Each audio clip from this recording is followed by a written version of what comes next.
The letter arrived on a Tuesday morning, sandwiched between a grocery store circular and a credit card offer I'd never requested. I almost threw it away without opening it. Another piece of financial junk mail to add to the ever-growing pile of debt collection notices that seemed to follow me like shadows. But something about the crisp, official letterhead of Meridian Financial Services made me pause. Coffee mug halfway to my lips, steam rising between us like a barrier I was about to cross. I just discovered a $120,000 loan in my name, signed by my dead brother, and nothing in my world would ever make sense again. The words on the page swam before my eyes as I read them once, twice, 3 times, each iteration making less sense than the last. Final notice, outstanding balance. Due $119,847.23. My name, Sarah Catherine Walsh, printed in bold letters at the top. My social security number, my address, everything perfectly aligned with my identity. But at the bottom, in the section marked Original Borrower Signature, was a signature I knew as well as my own. The sprawling, confident handwriting of my brother Michael, who had been dead for exactly 13 months, 2 weeks, and 5 days. The mug slipped from my trembling fingers, shattering against the kitchen floor in a spray of ceramic shards and coffee that would stain the grout permanently. But I couldn't move, couldn't breathe, couldn't do anything but stare at that impossible signature, that familiar loop of the M that Michael had practiced in margins of his school notebooks until he'd perfected it, the way the L of Walsh curved back on itself like a question mark.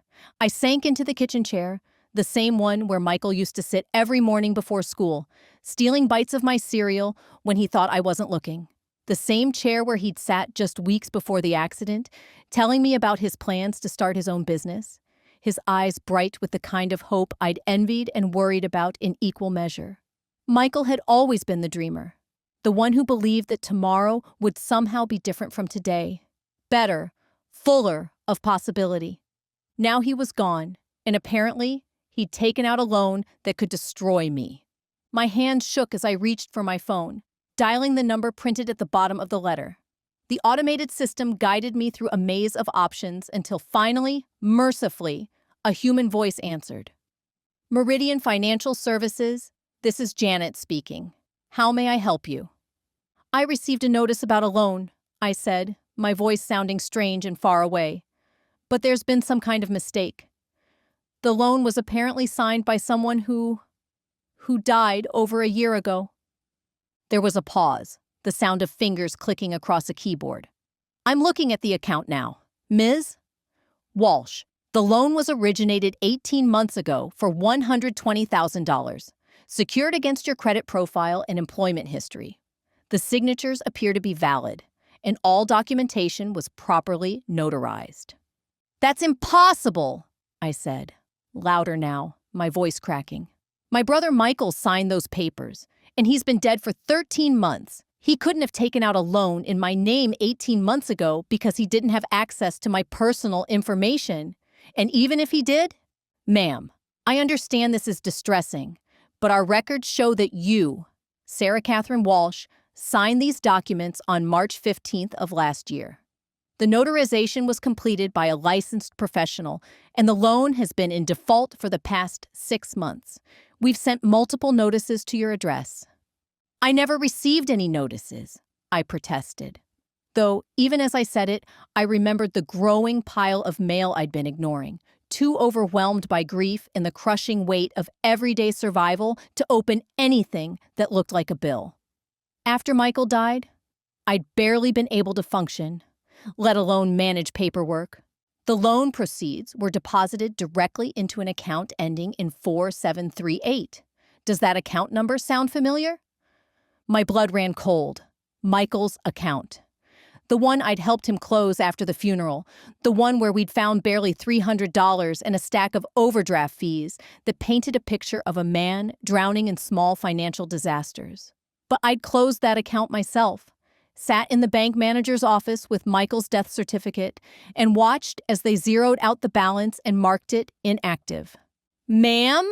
Are you still there? I... Yes, I need to see the original documents. All of them. Can you email them to me? I can send you copies of what we have on file, but for any disputes regarding the loan terms or signatures, you'll need to work with our fraud investigation department. I'm transferring you now. The hold music was a tinny version of The Girl from Ipanema, and I found myself remembering how Michael used to hum that song while he cooked, his voice slightly off-key but enthusiastic. He'd learned it from our mother, back when she was still alive, back when our family felt complete, instead of like a series of absences held together by shared memories and stubborn love.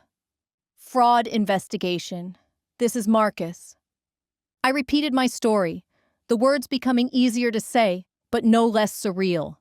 Marcus listened patiently, asked for my social security number, my address, my mother's maiden name, all the little keys to identity that someone, somehow, had used to unlock my financial life and devastate it. Miss Walsh, I'm going to be honest with you. Cases like this are complex, especially when the alleged fraudulent activity occurred so long ago. The burden of proof is significant, and even if we can establish that fraud occurred, recovering the funds that were distributed is challenging. What do you mean, distributed? According to our records, the $120,000 was transferred to 3 different accounts over a 6-week period. $20,000 went to an account at First National Bank, $60,000 to Westfield Credit Union, and $40,000 to an investment account with Sterling Financial. All transfers were authorized using proper security protocols. I was taking notes now, my handwriting shaky but determined. 3 accounts, 3 destinations for money that had somehow been borrowed against my future. I need the account numbers, the dates, everything you have. I can provide you with the information, but you should know, the account holders on the other end weren't necessarily complicit in any fraud. Often, in cases like this, the funds are moved through legitimate accounts belonging to people who don't realize they're part of a larger scheme. After Marcus emailed me the documents and gave me a case number, I sat in my kitchen surrounded by the fragments of my broken mug and tried to piece together a puzzle that felt like it was missing half its pieces. The loan application was thorough, professional, complete with employment verification from the hospital where I worked as a physical therapist, bank statements that looked exactly like mine but contained transactions I'd never made, and a signature that was undeniably Michael's but claimed to be mine. The most disturbing part was how accurate everything was. My salary was correct down to the dollar. My employment history was perfect. Even my references were listed correctly. Colleagues who would indeed vouch for my reliability and character. Someone had done their homework, had studied my life with the attention to detail of a stalker or a very dedicated brother. I called in sick to work, claiming a family emergency that felt both utterly true and completely inadequate. Then I drove to the house where Michael had been living before the accident, a small rental in a neighborhood that was trying to be trendy but hadn't quite figured out how. The landlord had been surprisingly understanding when I'd asked to clean out Michael's belongings after the funeral, patient with my slow progress and willingness to let me take my time. Mrs. Chen met me at the door, her expression softening when she saw me. "Sarah, I wasn't expecting you today. Is everything all right?" I'd been asking myself the same question for hours. I need to look through Michael's things again. There's been some kind of situation, financial paperwork I might have missed. She led me to the basement storage unit where Michael's remaining possessions waited in carefully labeled boxes. I'd packed them myself in those numb weeks after the funeral, when the simple act of folding his clothes and wrapping his dishes felt like both an honor and a betrayal. How do you reduce a person's life to boxes? How do you decide what's worth keeping when everything reminds you of what you've lost? The boxes labeled documents and office were smaller than I remembered. Michael had never been particularly organized, had lived his life with the casual confidence of someone who believed everything would work out eventually.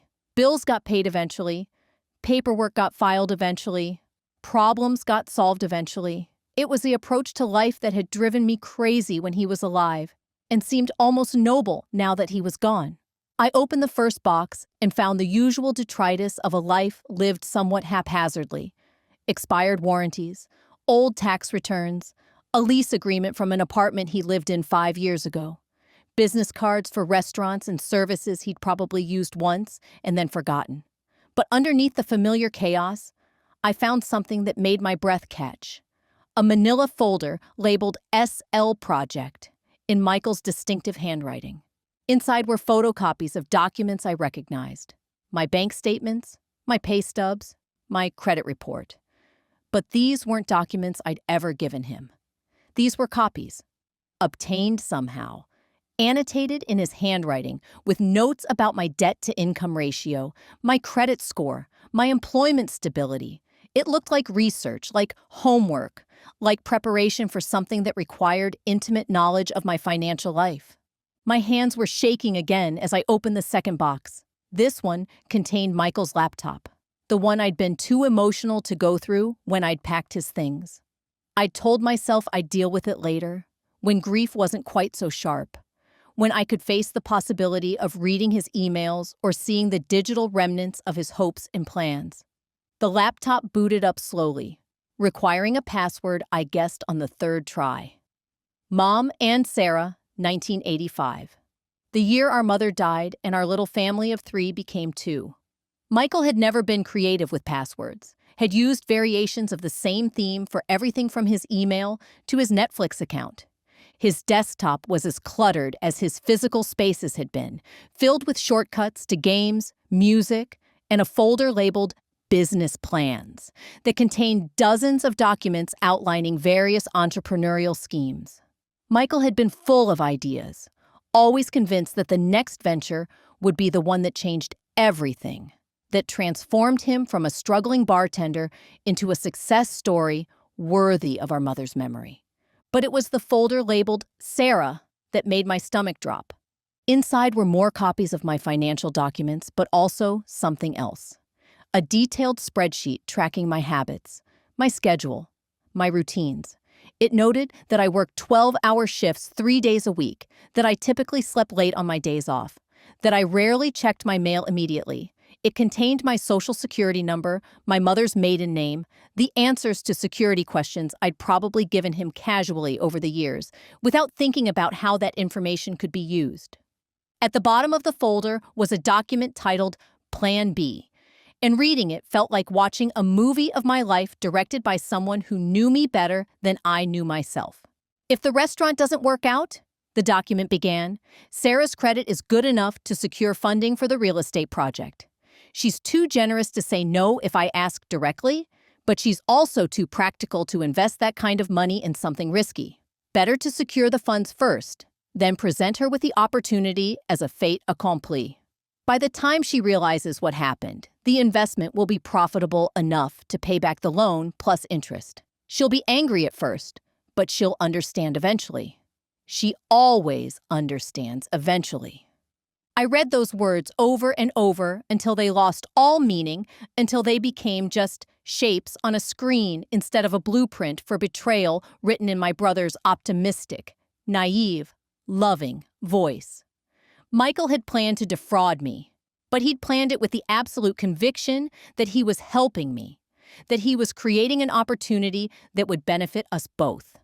He'd stolen my identity with the same casual confidence he'd brought to everything else, absolutely certain that his intentions were pure enough to justify his methods.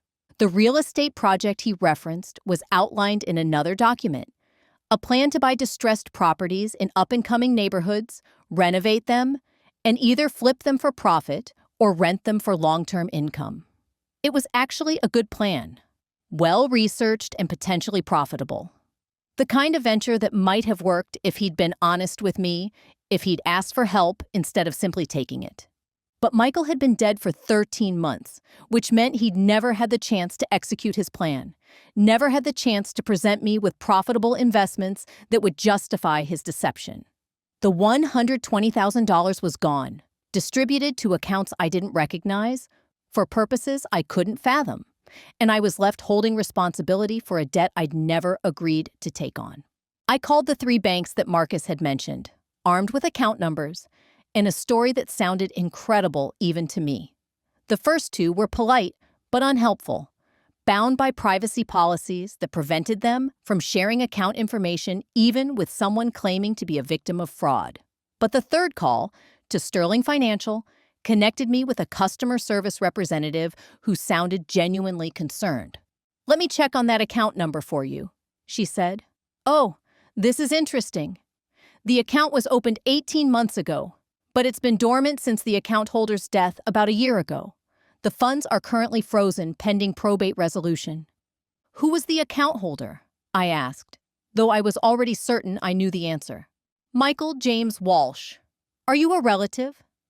Michael had used the $40,000 to open an investment account in his own name, probably planning to grow the money before I ever realized what he'd done.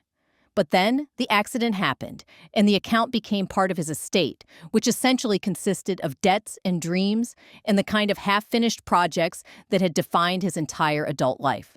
"I'm his sister," I said, "and I think I might be the beneficiary of that account."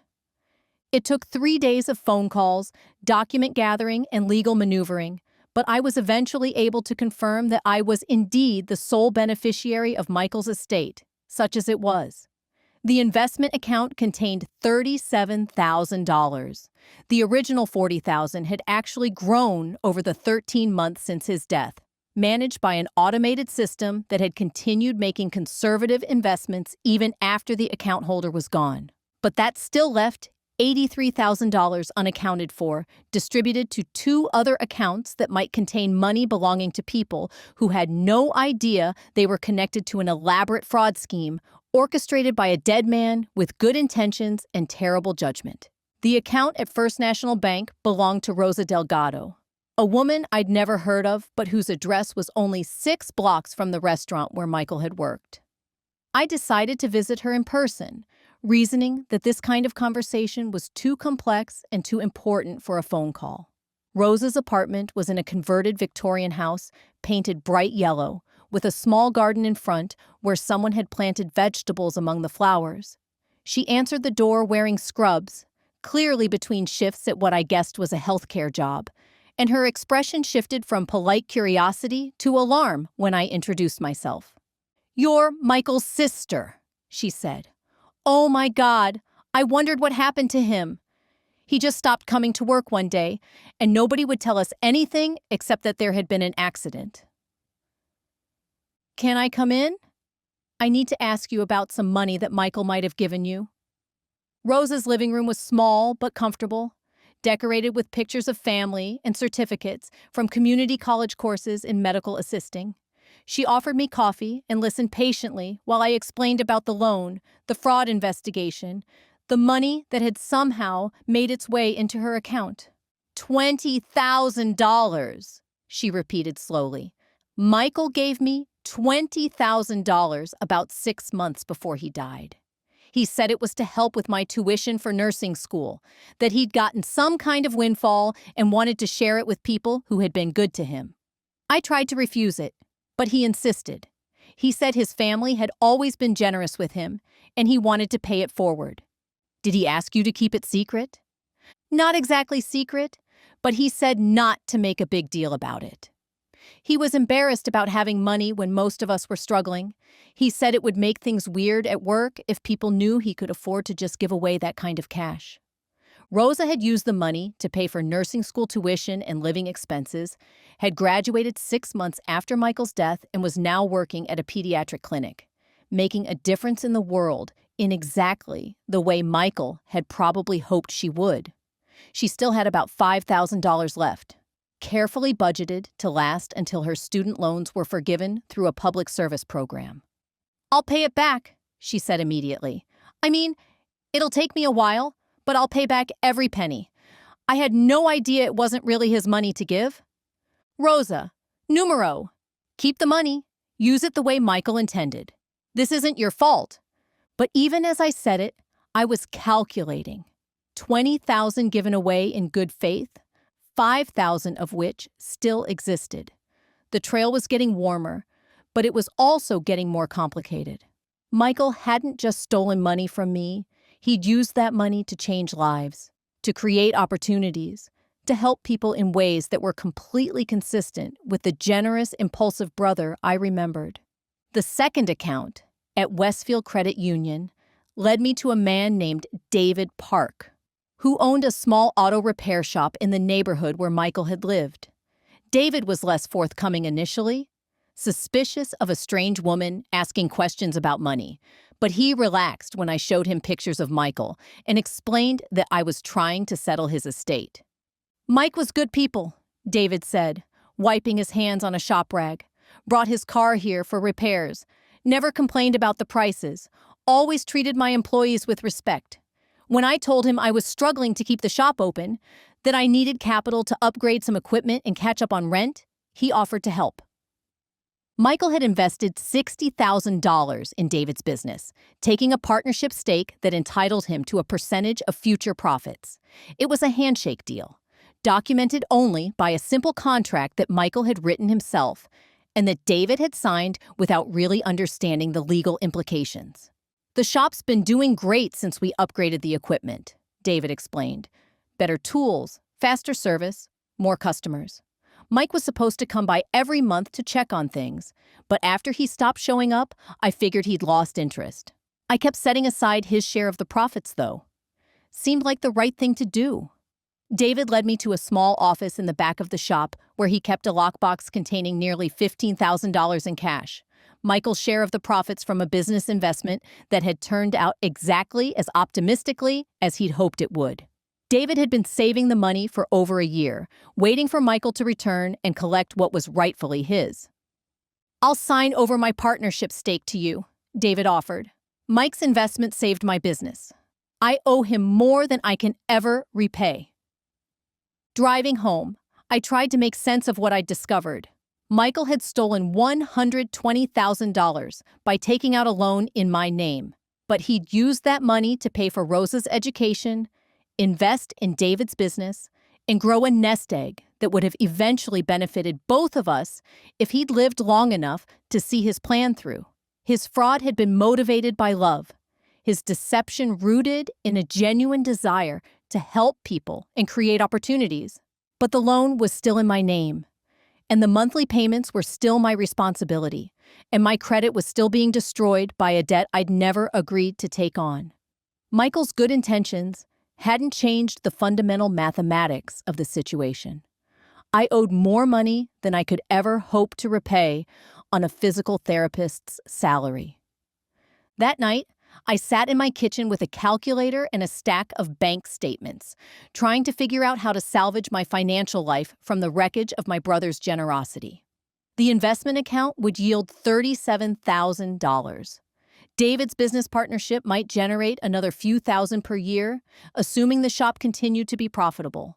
Rosa's education was an investment in her future, but not one that would help me pay back Meridian Financial Services. I was still short by more than $75,000, and my credit score was declining every month that the loan remained in default. I could hire a lawyer, could try to prove fraud, could spend years fighting in court for the right to be considered a victim instead of a debtor. But legal battles are expensive and uncertain, and I was already drowning in the kind of practical problems that don't wait for justice to be served. The next morning, I called Marcus at Meridian Financial Services and explained what I'd discovered. He listened patiently to my story about Michael's investment schemes and good intentions, asked careful questions about the documentation I'd found, and then delivered the news I'd been expecting but hoping to avoid. "Miss Walsh, I sympathize with your situation, but the loan documents appear to be legitimate. The signature on file matches other signatures we have from you. The notarization was properly completed, and the funds were distributed according to the terms of the agreement. Even if your brother had access to your personal information, even if he facilitated the loan application, you are still legally responsible for the debt." But I never signed those documents. Michael forged my signature. The signature analysis we conducted shows a high degree of consistency with other samples.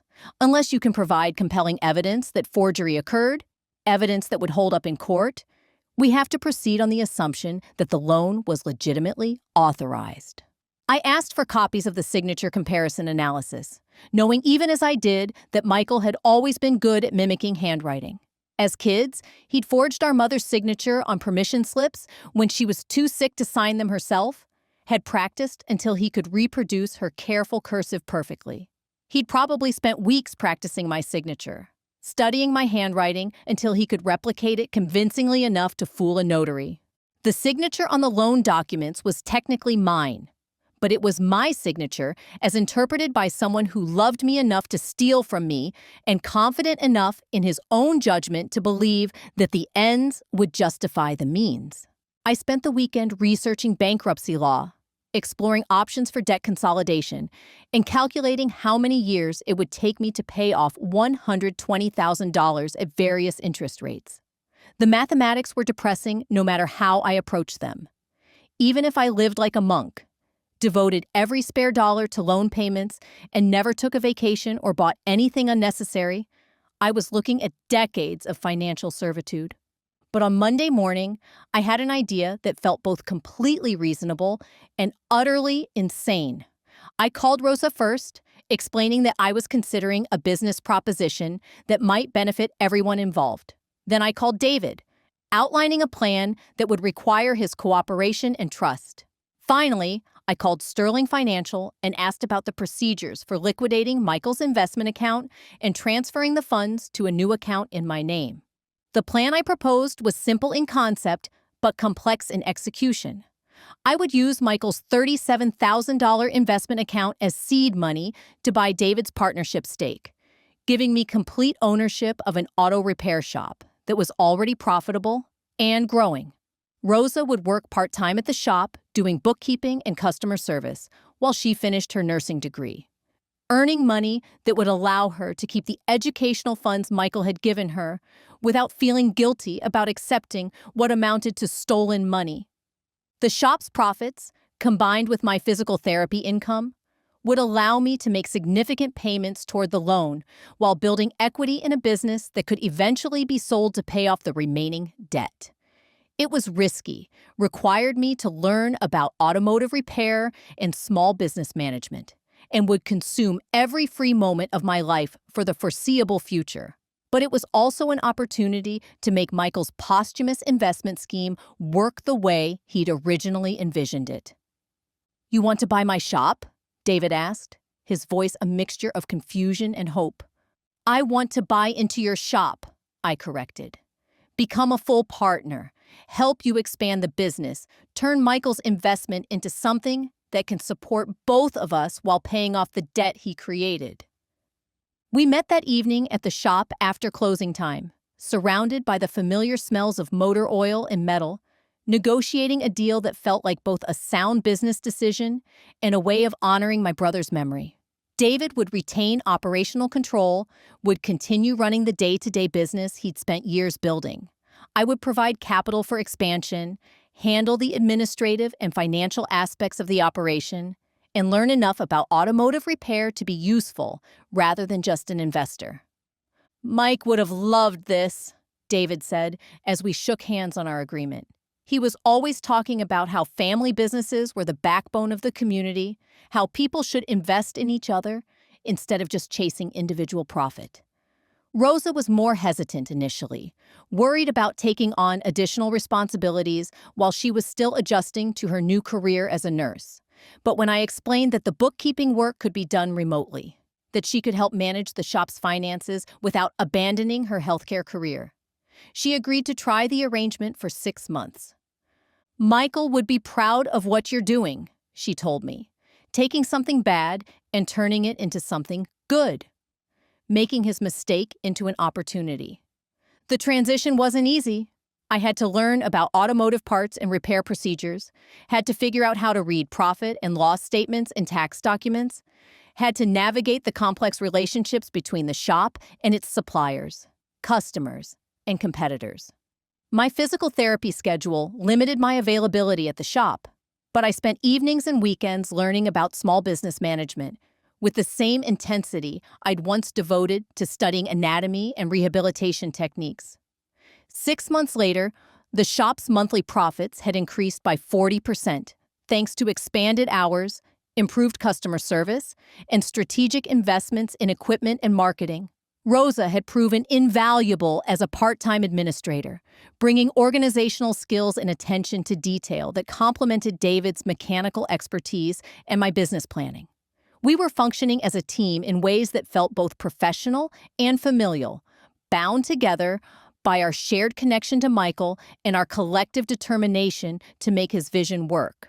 I was making loan payments of $3,500 per month, eating away at the principal balance at a rate that suggested I might be free of the debt in 8 years instead of the 20-plus years I'd originally calculated. My credit score was slowly recovering, my financial situation was stabilizing, and I was building equity in a business that was worth more every month. But the real surprise came when I received a call from Marcus at Meridian Financial Services 13 months after I'd first learned about the loan. Miss Walsh, I have some unusual news regarding your account. We've been conducting a broader investigation into fraudulent loan applications, and we've discovered that several other borrowers experienced situations similar to yours. Loans that were apparently signed by deceased relatives or family members. The pattern suggests a coordinated scheme involving identity theft and document forgery. My heart began racing. What kind of scheme? We believe someone was targeting families who had recently experienced deaths, using obituary information to identify potential victims, and then exploiting access to personal documents during the estate settlement process. The scheme appears to have been operated by someone with access to notary services and detailed knowledge of our loan application procedures. Marcus explained that Meridian had identified at least 12 other cases where loan documents bore signatures that appeared to be forged by family members who were either deceased or unaware that their identities had been used. The investigation had revealed a network of accomplices, including a notary public who had been falsifying document authentications and a loan processor who had been expediting applications without proper verification. The good news is that we're prepared to offer significant loan modifications to affected borrowers while we pursue recovery of the stolen funds. In your case, given the unique circumstances and the fact that you can demonstrate how the loan proceeds were used, we're prepared to reduce your outstanding balance to reflect only the funds that remain unaccounted for. The math was complex, but the bottom line was simple. My $120,000 debt would be reduced to approximately $68,000, reflecting the money that had genuinely disappeared into the criminal scheme, minus the investments that had generated real value and the funds that had been recovered through Michael's estate. It wasn't complete forgiveness, but it was enough to make the debt manageable, to transform an impossible financial burden into a challenging but achievable goal. There is one condition, Marcus continued. You'll need to cooperate with law enforcement agencies who are investigating the broader fraud scheme. That may involve testifying about your brother's role, providing documentation about how the money was used, and potentially facing uncomfortable questions about whether you were aware of his activities. I agreed immediately, knowing that Michael's memory could withstand scrutiny, that his intentions had been honorable even when his methods were illegal. He had been a victim of the scheme as much as I had been, manipulated by criminals who had exploited his desperation and his love for me to facilitate their theft. The investigation took another 6 months, during which I learned that Michael had been approached by someone claiming to be a business consultant who specialized in helping people with limited credit access investment capital. The consultant had convinced Michael that taking out a loan in my name was a common practice among family members, that the temporary deception was justified by the eventual benefits, and that I would thank him once the investments proved profitable. Michael had been naive and trusting, but he hadn't been the mastermind of the fraud scheme. He'd been a tool used by people who understood how to exploit love and hope and desperation, who had turned his desire to help his sister into a weapon that almost destroyed us both. The trial of the actual criminals was anticlimactic, a series of plea bargains and prison sentences that felt inadequate compared to the damage they'd caused to dozens of families.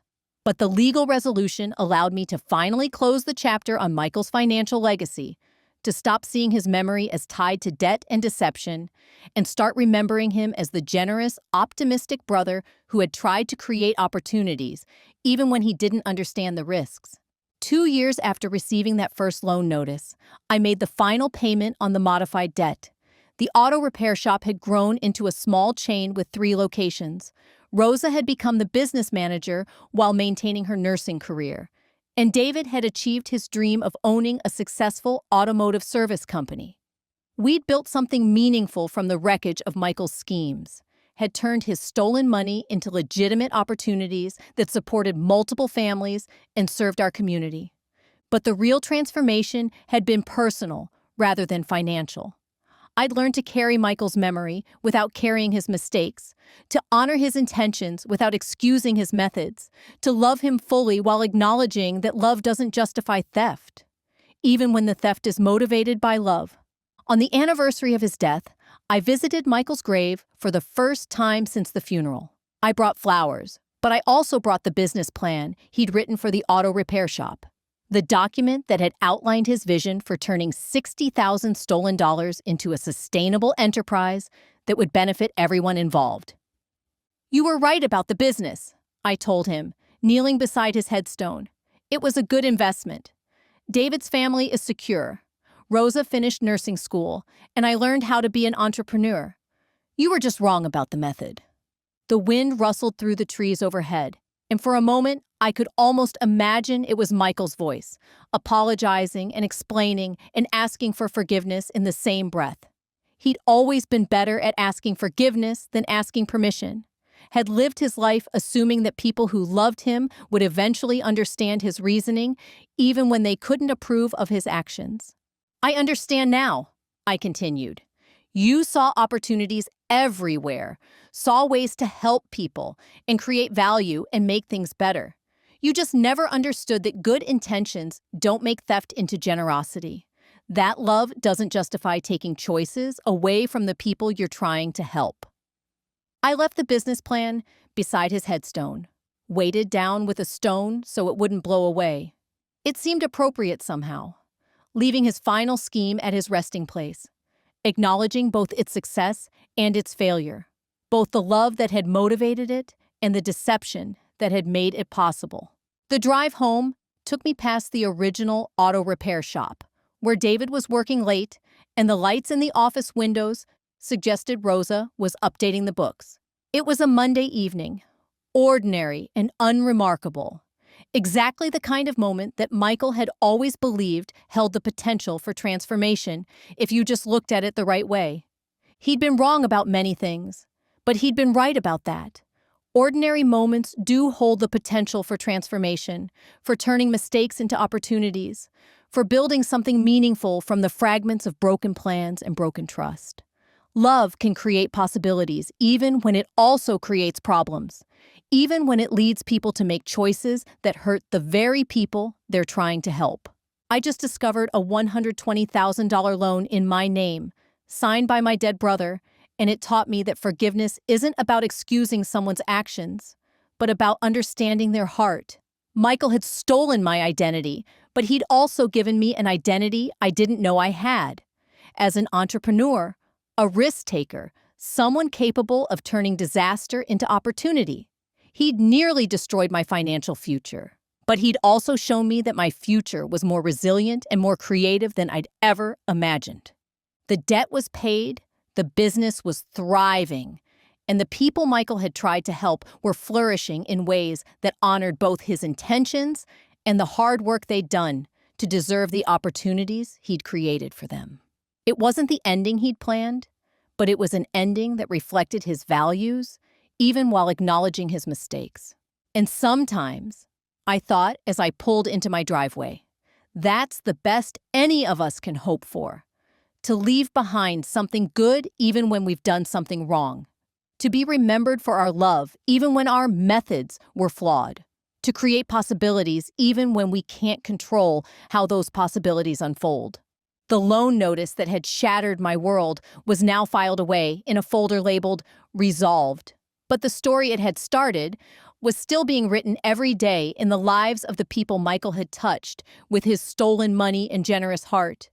It was a story about family and forgiveness, about the complex mathematics of love and debt, about the way ordinary people can create extraordinary transformations when they're willing to work together towards something larger than their individual interests. It was, I realized, exactly the kind of story Michael would have loved to tell, full of hope and complication, and the stubborn insistence that tomorrow could be better than today if people were willing to believe in each other, despite their flaws and failings. He'd always been better at beginnings than endings, at vision than execution, at love than judgment. But maybe that was enough. Maybe love, even imperfect love, was always enough to start something good, even when it couldn't guarantee how that something would end. The loan had been paid in full, but the investment in human possibility continued to generate returns that couldn't be measured in dollars or calculated on any spreadsheet. It was the kind of profit that Michael had always believed was the most important kind. The profit that came from people helping each other become who they were meant to be. In the end, that might have been the most successful fraud scheme ever executed. Stealing money to give people opportunities, forging documents to create authentic relationships, breaking the law to build something genuinely valuable. It was wrong in every legal and ethical sense, but it had also been motivated by a love so pure and optimistic that it had transformed everyone it touched, even those who had been its victims. I just discovered a $120,000 loan in my name, signed by my dead brother, and 2 years later, I could say with certainty that it was the most expensive gift anyone had ever given me. But it was also the most meaningful, because it had taught me that love persists beyond death, beyond debt, beyond even the mistakes we make in love's name.